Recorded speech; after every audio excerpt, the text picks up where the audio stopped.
कहते हैं कि रिश्ते भरोसे पे टिके होते हैं, लेकिन दोस्तों सोचिए, अगर वही भरोसा किसी की सबसे बड़ी कमजोरी बन जाए तो क्या। 29 साल का एक युवक जिनके सपने थे, परिवार थे और कुछ ही दिन के बाद शादी करने वाले थे, लेकिन दुख की बात यह है कि आज वो इस दुनिया में नहीं है।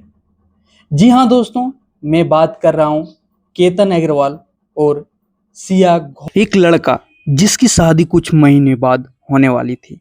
घर में खुशियों का माहौल था, तैयारियां चल रही थी, लेकिन किसी ने नहीं सोचा था कि वही परिवार कुछ ही दिनों में अपने बेटे को हमेशा के लिए खो देगा। 18 जून 2026 महाराष्ट्र के पुणे के पास स्थित लोहगढ़ किले पर जो हुआ, उसने कई सवाल खड़े कर दिए। शुरुआत में इसे हादसा माना गया, लेकिन जांच आगे बढ़ने पर पुलिस के सामने कुछ ऐसे तथ्य आए जिन्होंने पूरे मामले की दिशा बदल दी। आज हम इस मामले की पूरी टाइमलाइन समझेंगे।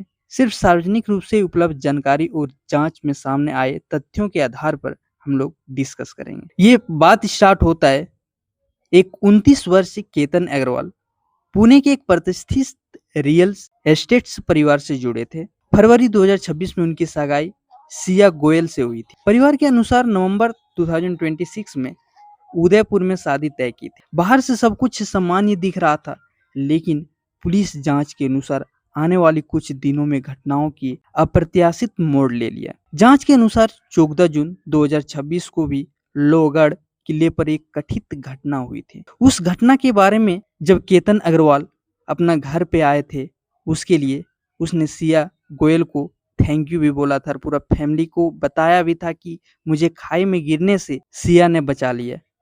लेकिन क्या पता था कि ये साजिश सिया के द्वारा ही किया था और सिया ने जानबूझकर उसे धक्का दिया था। खैर छोड़ो, आगे बढ़ते कहानी की ओर।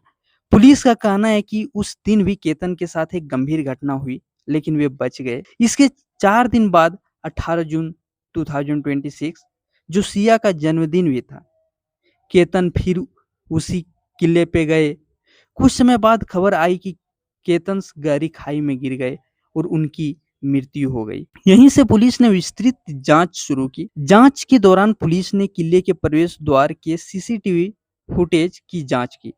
पुलिस के अनुसार फुटेज में एक तीसरा व्यक्ति चेतन चौधरी भी दिखाई दिया। जांच एजेंसियों का कहना है कि यह फुटेज इसलिए महत्वपूर्ण था क्योंकि शुरुआती बयान में कहा गया था कि वहां केवल 2 लोग थे। इसके बाद पुलिस ने डिजिटल साक्ष्यों, कॉल रिकॉर्ड, बयानों और अन्य उपलब्ध सबूतों की जांच के आधार पर आगे की कार्रवाई की। एक परिवार जो अपने बेटे की शादी का इंतजार कर रहा था, आज उसी बेटे की यादों के साथ जी रहा है। लेकिन इस कहानी का अंतिम सच अभी अदालत के फैसलों से ही तय होगा। जांच और न्यायिक प्रक्रिया जारी है और कानून की नजर में किसी भी आरोपी को तब तक दोषी नहीं माना जाता जब तक अदालत ऐसा ना कहे। अगर इस मामले में कोई नया आधिकारिक अपडेट आता है तो हम उसे भी तथ्यों के आधार पर आपके सामने रखेंगे।